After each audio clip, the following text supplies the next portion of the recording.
नमस्कार, मैं हूं आचार्य सतीश अवस्थी और आपका बहुत स्वागत करता हूं लव विद एस्ट्रोलॉजी में। लव विद एस्ट्रोलॉजी तुम्हारे अपने जीवन को सजा के, संवार के, सुव्यवस्थित करके आपको आपके अंदर से निकाल करके फिर से सजा के प्रेम में सराबोर करने का साधन है। शादी के पहले, शादी के बाद की हर समस्या का सीधा समाधान, जो जोड़ियां आसमान में बनती हैं उनको पूरी तरह से रिपेयर करके पहले से ज्यादा बेहतर बना करके फिर से आपको एक करने का साधन है।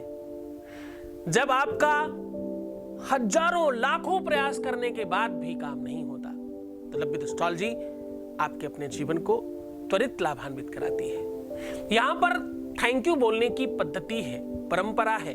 यहां पर आने वाला व्यक्ति थैंक यू बोलता ही है, इसलिए सबको पता है। हमारे यहां का अभी तक का परसेंटेज 95% लोगों का काम हो गया है। 2-4-5% नहीं हुआ, उसके पीछे बहुत सारे कारण हैं, उनको सबको हमने एक्सप्लेन किया है। हम निरंतर, लगातार, बार बार, हर बार एक नई चीज लेकर के आपके सामने साझा करते हैं। शाम को 4 बजे लाइव आपके साथ गुफ्तगू करके, वार्तालाप करके आपके जीवन को बेहतर बनाने का वेद, वेदांग, शास्त्र, पुराणों से निकाल करके चर्चा आपके सन्मुख रखते हैं। कैसे सरल उपायों से, सहज उपायों से अपने घर में बैठ करके आप इन सारी की सारी चीजों को ठीक कर सकते हैं, उसका साधन हम रोज नित्य बता रहे हैं। पिछले 20 सालों से आपकी पूरी की पूरी लाइफ ठीक की जा चुकी है। 20 सालों में हमने वो सब कुछ आपको प्रदान किया है जो आपकी आवश्यकताएं थी। विवाह समाज की सबसे बड़ी नीति का काम है, सबसे बड़े धर्म का काम है। कन्यादान से बड़ा विश्व में कोई दूसरा दान नहीं है। कन्यादान से बड़ी कोई दूसरी यज्ञ नहीं है। कन्यादान से बड़ा कोई दूसरा विधान नहीं है। ये सबसे बड़ा कार्य है। जिसके जीवन में कन्यादान का लाभ मिलता है वो अपने आप को सौभाग्यशाली मानता है। जिनको कन्याएं नहीं हो वो दूसरों की बच्चियों को गोद लेकर के या कन्यादान करके अपने आप को सौभाग्यशाली मानते हैं। पर इस दान के बाद जो समस्याएं आती हैं उसके समाधान के लिए अभी तक कोई भी ऐसी नीति नहीं बन पाई। संबंध विच्छेद कर देना किसी भी बात का निस्तारण नहीं है, कोई इलाज नहीं है। एक दूसरे से जब कोई अलग हो रहा हो, एक अलग होना चाहता है, दूसरा नहीं अलग होना चाहता, उस जो नहीं होना चाहता उसकी भावनाओं की कदर कौन करेगा?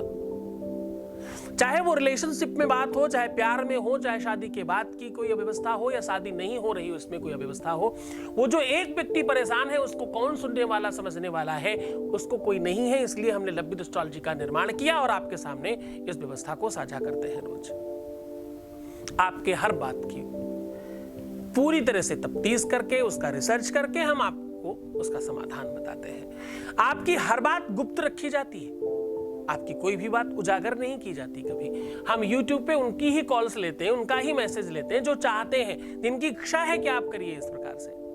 हमारे पास कॉल्स तो डेली 10,000 है, पर हम कॉल तो कहीं एक आधी लेते हैं ना। जिनकी इच्छा है उनकी ही कॉल्स ली जाती है, हर किसी की नहीं। हम बहुत जल्द आपको लाइव में वो प्लेटफॉर्म प्रोवाइड करने वाले हैं, बहुत जल्द, मतलब बहुत जल्द, जिसमें आप सारे लोग एक साथ बात कर पाएंगे हमारे साथ।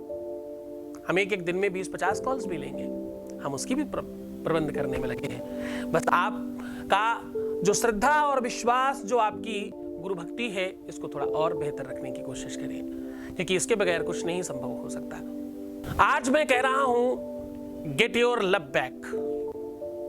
आज मैं कह रहा हूं ब्लॉक करने वाला स्वयं आपको कॉल करेगा और इतनी कॉल्स करेगा कि तुम परेशान हो जाओगे।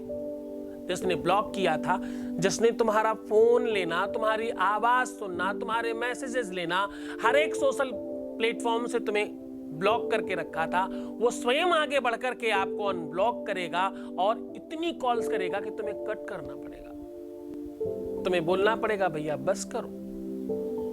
ये प्रेम का उन्माद जो बढ़ेगा उस तरफ, जो आपकी तरफ है उस तरफ, जो ट्रांसफर करने की पद्धति है वो तुम स्वयं कर पाओगे। इसके लिए किसी भी पंडित, पुजारी, पाधा और मंत्रज्ञ या शास्त्र की नीति की आवश्यकता नहीं है। तुम्हारी स्वयं की गति से, तुम्हारी श्रद्धा विश्वास से, तुम्हारे किए हुए उपायों से ये सब कुछ किया जा सकता है। तो चलो आज जान लेते हैं कि वो कौन सी व्यवस्था है, वो क्या करने से ये सब कुछ संभव हो सकता है। आपको पता है श्रावण मास है, आपको यह भी पता है कि भगवान शिव से बड़ा कोई दूसरा दानी नहीं है। आपको यह भी पता है कि भगवान शिव से जल्दी प्रसन्न होने वाला दूसरा देवता नहीं है। आपको यह भी पता है कि शिव एक ऐसा देवता है जो सब कुछ देने में समर्थवान है और देते समय एक सेकंड नहीं लगाता। बस आपको लेना आना चाहिए। अगर आपको लेना आता है तो उसे देना आता है। अगर तुम्हें चीजों को संभालना आता है तो उसको ठीक करना आता है। तो अगर तुम्हारे प्यार में, रिलेशनशिप में, शादीशुदा लाइफ में, पारिवारिक लाइफ में, दाम्पत्य लाइफ में, मैरिटल लाइफ में कहीं पर की किसी भी प्रकार की कोई तकलीफ है, कोई दिक्कत है, कोई समस्या है, तो उसका सीधा समाधान आज मिल सकता है। आज जो आपसे दूर हो रहा था, जो बात करने को रेडी नहीं था, जो तुम्हारा चेहरा देखने को रेडी नहीं था, जो तुम्हारी तरफ एकदम भी किसी भी तरह से, वो चाहे मेल हो चाहे फीमेल हो, किसी की बात भी हो, जो किसी भी रूप में तुम्हारे साथ संसर्ग करने के लिए रेडी नहीं था, वो स्वयं उन्मादी हो करके, स्वयं प्रेम से ओतपोत हो करके, अपनी गलतियां मानते हुए आपके सन्मुख आएगा और इतनी कॉल्स करेगा कि तुम्हें हैरानी हो जाएगी, तुम्हें विश्वास नहीं होगा अपने जहन पर। वैसे तो ऐसा बहुत बार हुआ है हमारे प्लेटफॉर्म पे। ऐसे आप लोगों में से जाने कितने लोग हैं जिनके साथ ये सब हो चुका है, पर आज वो मैं व्यवस्था आपके सामने साझा कर रहा हूं कि तुम स्वयं ये कैसे कर सकते हो, तुम स्वयं इस व्यवस्था को कैसे कंप्लीट कर सकते हो, तुम स्वयं इस बात को कैसे अपने हाथ में ले सकते हो। आज मैं शिव महापुराण और देवी भागवत को मिक्स करके आपके सामने उपाय साझा कर रहा हूं। आज का जो भी अंश है वो दोनों पुराणों से लिया हुआ है। इन पुराणों की कथाओं का मंथन करके इस व्यवस्था को निकाल करके आपके सामने सूत्रबद्ध रखा जा रहा है। ये एक्चुअली मानसिक संबंध है। आपको जानकर बहुत आश्चर्य होगा कि आपके अपने जहन में, आपके अपने ब्रेन में, आपकी अपनी बुद्धि में वो सारी ताकत है, सारी विद्याएं हैं, सारा नॉलेज है, सारा ज्ञान भरा हुआ है, बस तुम्हें पता नहीं है। जैसे ही तुम्हें पता चल जाता तो तुम जानकार हो जाते हो। जब तुम जिम पहली बार जाते हो तो 1 किलो 2 किलो उठाना भी मुश्किल पड़ता है, फिर 100 किलो उठाने लग जाते हो। क्यों? क्योंकि अभ्यास करने से तुम्हारे दिमाग ने वो मान लिया कि ये तुम कर सकते हो, ये हो सकता है तुमसे, तो तुमने करना शुरू कर दिया और तुमसे होने भी लग गया। अब उसी चीज की आवश्यकता है कि इस चीज को कैसे तुम इस सूत्र में परिणित कर लो और बांध पाओ। आपको इसके लिए सामग्री क्या चाहिए? इसके लिए सामग्री चाहिए सिर्फ और सिर्फ दूब घास। दूब घास समझते हो ना? दूर्बा चाहिए और घर से आपकी हल्दी की नीड है। दूर्बा, हल्दी, भगवान शिव की कोई मूर्ति या उनकी शिवलिंग मंदिर में जाके कर सकते हो या घर में कर सकते हो, दोनों में बिल्कुल सेम प्रभाव पड़ता है इस पर। अब करना क्या है? आपको करना बहुत छोटा सा उपाय है। इस उपाय को आगे कंटिन्यू करेंगे, उसके पहले एक वॉइस मैसेज ले लेते हैं। Voice message please. प्रणाम गुरुजी, मैं कलकत्ता से बोल रही हूँ। मतलब मुझे क्या बोलना है क्या नहीं बोलना मेरे को समझ में नहीं आ रहा है मुझे, क्योंकि मैं मतलब मेरे पास कुछ वर्ड्स नहीं है आपको बोलने के लिए। मैं जितना भी बोलूँ आपके लिए कम है, क्योंकि मेरा एक डेड सर्कल रिलेशनशिप था। तो 3 महीने पहले वो बात नहीं होता था, मतलब 3 महीने से वो बात नहीं करती थी मेरे साथ, पूरा डिटैच हो गई थी, हर जगह से मुझे ब्लॉक कर दी थी, मतलब सब कुछ मतलब ख़त्म हो गई थी। मुझे बोल ही दिया था कि वो ख़त्म करने वाला है। तो आपसे मैं कांटेक्ट किया, आप जो रेमेडी बोले हो मैं वो ट्राई किया और एक मिरेकल जैसे हो गई। फिर वो बातचीत करने लगा, हम लोग कल मिल के आए थे। तो thank you so much, thank you so much Guruji. बहुत बहुत धन्यवाद, बहुत बहुत साधुवाद। परमात्मा आपको खुशहाल रखे और परमात्मा आपको वो सब कुछ प्रदान करे जो तुम्हें चाहिए, जो तुम इच्छा रखते हो, तुम्हारे सारे मनोरथ सिद्ध हो जाए और खूब प्यार मिले तुम्हें अपने जीवन में। आशीर्वाद। तुम्हें इसके लिए चाहिए दूर्बा, घर की आपकी हल्दी और आपकी श्रद्धा विश्वास। इस छोटी सी सामग्री से आप इस कार्य को पूरी तरह से कर लेंगे। आप दूब घास के बारे में समझने की कोशिश करिए। एक तो इसलिए चढ़ाते हैं क्योंकि भगवान शिव का वाहन धर्म अवतार नंदी है, बैल है, उसका ये भोजन है। और दूसरा इसके बारे में कहते हैं ब्रंस वृद्धि करी भव दूर्वांकुरान समर्पयामि, ऐसे बोलते हैं पत्नी जी लोग। कांडात कांडात परुहंती परुखा परुस्परी।